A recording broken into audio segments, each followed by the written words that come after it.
Hello girls and boys, आज के इस वीडियो में हम इतिहास विषय की पाठ्य योजना के बारे में चर्चा करेंगे। मित्रों, आज का जो अपना प्रकरण है वो है बौद्ध धर्म।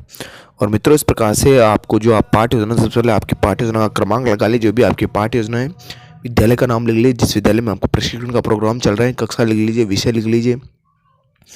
विषय हो जाएगा आपका इतिहास विषय। इसके पश्चात नेक्स्ट हेडिंग आती है आपके शिक्षण के उद्देश्य। इसके अंदर आपको 2 कॉलम बनाए, शिक्षण के उद्देश्य और अपेक्षित व्यवहारगत परिवर्तन। शिक्षण के उद्देश्य के बारे में आपको बता दूं, आप बच्चे को जो चीज़ पढ़ाना चाहते हैं या जो विषय वस्तु पढ़ाना चाहते हैं, उससे बच्चे के अंदर आप क्या परिवर्तन लाएंगे या क्या परिवर्तन उसके अंदर आएगा, वही आपके क्या हो जाएंगे, शिक्षण के उद्देश्य हो जाएंगे। जैसे पहला शिक्षण का उद्देश्य ज्ञानात्मक है, द्वितीय अवबोध, तृतीय है ज्ञानोपयोग, चतुर्थ है कौशल।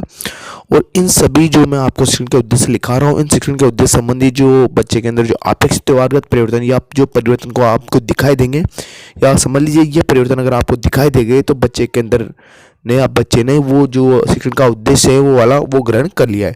तो ध्यानपूर्वक आप जो मैंने शिक्षण का उद्देश्य लिखा है और उससे संबंधी जो अपेक्षित व्यवहारगत परिवर्तन लिखा है उनको ध्यानपूर्वक लिख लीजिए। चलिए, शिक्षण के उद्देश्य लिखा है, इनके संबंधी मैंने आपको अपेक्षित व्यवहारगत परिवर्तन भी लिखा दिए। नेक्स्ट हेडिंग है आपके इसके पश्चात में शिक्षण के बिंदु। तो जो आप प्रमुख शिक्षण के बिंदु बच्चे को पढ़ाना चाहते हैं, वो शिक्षण के बिंदु को पहले आप पेंशन कर दीजिए इसके अंदर। उसके पश्चात में आता है आपका शिक्षण सहायक सामग्री। शिक्षण सहायक सामग्री तात्पर्य कि छात्र, अध्यापक, शिक्षक या शिक्षक द्वारा बच्चों को जो पढ़ाया जाता है या तो उस समय जो जो सामग्री उपयोग में ली जाती है वो सारी शिक्षण सहायक सामग्री कहलाती है। जैसे चौक हो गया, डस्टर हो गया, श्यामपट्ट हो गया, लपेट प्लग हो गया, ये सारी चीज़ें इसके अंतर्गत आ जाएगी। पूर्व ज्ञान में आप लिख लीजिए जो मैंने लिखा है। इसके पश्चात नेक्स्ट हेडिंग है आपकी प्रस्तावना प्रश्न। थोड़ी लगा लीजिए प्रस्तावना प्रश्न। जो प्रस्तावना प्रश्न होता है उसके अंदर छात्र, अध्यापक के द्वारा बच्चों से प्रश्न किए जाते हैं और बच्चों द्वारा इन प्रश्नों के उत्तर दे दिए जाते हैं। कहने का मतलब है छात्र, अध्यापक के द्वारा बच्चों से कुछ प्रश्न किए जाते हैं और ये प्रश्न तार्किकता के क्रम में होने चाहिए। कहने का मतलब है एक प्रश्न को दूसरे प्रश्न से जोड़ते हुए बच्चों से आपको ये प्रश्न करने हैं और बच्चे इन प्रश्नों के उत्तर दे देंगे। अंत के अंदर छात्र, अध्यापक द्वारा एक ऐसा प्रश्न पूछा जाएगा जिसका बच्चे उत्तर नहीं दे पाए तो समस्यात्मक प्रश्न हो जाएगा ये वाला।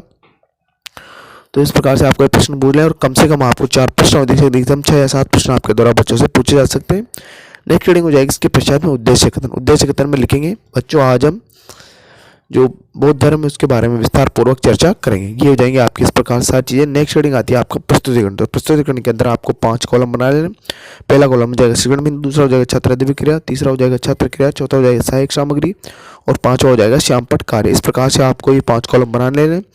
5 कॉलम बनाने के पश्चात में मित्रों जो आपकी जो नेक्स्ट हेडिंग आती है वो है बौद्ध धर्म का परिचय। कहने का मतलब जो शिक्षण बिंदु आता है वो है बौद्ध धर्म का परिचय। इस शिक्षण बिंदु से अंतर्गत जो मैंने आपको विकासात्मक प्रश्न लिखा है, इन विकासात्मक प्रश्नों को भी आप ध्यानपूर्वक लिख लीजिए और छात्र अध्यापक क्रिया वाले कॉलम को भी आप कंप्लीट कर लीजिए। और जो छात्र अध्यापक कथन है, उस छात्र अध्यापक कथन के अंदर मैंने विस्तार पूर्वक इसके बारे में सारी जानकारी मैंने आपको दे दी कि बौद्ध धर्म क्या है, इसका परिचय जो भी है मैंने दे दिया। इसके अंदर सहायक सामग्री देखिए मैंने 4 चित्र मॉडल लगाया है। और जो श्यामपट्ट कार्य है, श्यामपट्ट कार्य के अंदर आप ब्लैक चार्ट लगा लीजिए। ब्लैक चार्ट लगा के जो मैंने छात्र अध्यापक कथन लिखा है इसमें आप महत्वपूर्ण बिंदु को इस ब्लैक चार्ट के अंदर लिख लीजिए। नेक्स्ट है आपका जो शिक्षण बिंदु आता है वो शिक्षण बिंदु है आपका बौद्ध धर्म की सभाएं। बौद्ध धर्म की सभाओं से जो शिक्षण बिंदु है इसके अंतर्गत मैंने छात्र अध्यापक कथन लिखा दिया है, विकासात्मक प्रश्न आपको लिखा दिया और जिसके अंदर देखिए मैंने सहायक सामग्री चित्र चार्ट का मैंने इसके अंदर प्रयोग किया है। और जो श्यामपट्ट कार्य है उस श्यामपट्ट कार्य को परिपूर्ण करने में जो आपको छात्र अध्यापक कथन लिखा है इसमें से महत्वपूर्ण बिंदु को मैंने छाट लिया है और महत्वपूर्ण बिंदु को मैंने श्यामपट्ट कार्य के अंदर लिख दिया है। नेक्स्ट है आपके बौद्ध प्रश्न। तो बौद्ध प्रश्न के बारे में आपको एक जानकारी दे दूँ। जो बौद्ध प्रश्न होते हैं छात्र अध्यापक द्वारा पूछे जाते हैं और इसलिए पूछे जाते हैं ताकि उसने बच्चे को जो चीज़ पढ़ा उसका वो पूरा उसके बच्चे का ध्यान इधर भटके नहीं, उस वजह से ये बौद्ध प्रश्न छात्र अध्यापकों द्वारा तैयार किए जाते हैं, पूछे जाते हैं। तो इस प्रकार से ये बौद्ध प्रश्न हो जाएंगे। नेक्स्ट आपका जो शिक्षण बिंदु आता है वो नेक्स्ट शिक्षण बिंदु है आपका बौद्ध धर्म का प्रचार। जो बौद्ध धर्म का जो प्रकार है उस बौद्ध धर्म के प्रकार से संबंधित देखिए मैंने आपको सारी चीज़ लिखा है। इसमें विकासात्मक प्रश्न हो गए, छात्र अध्यापक क्रिया वाला हो गया, तो सारी चीज़ें मैंने इसके अंदर आपको डिफाइन कर दी। तो आप ध्यानपूर्वक इन चीज़ों को लिख लीजिए और मैंने आपको सबके बारे में बता दिया कि बौद्ध प्रश्न क्या होते हैं, सारी चीज़ें क्या होती। तो ध्यानपूर्वक इस चीज़ को लिख लीजिए। अगर मित्रों को अब तक आपने हमारे चैनल को सब्सक्राइब नहीं किया तो प्लीज़ चैनल को सब्सक्राइब कर लीजिए और वीडियो को लाइक कर दीजिए।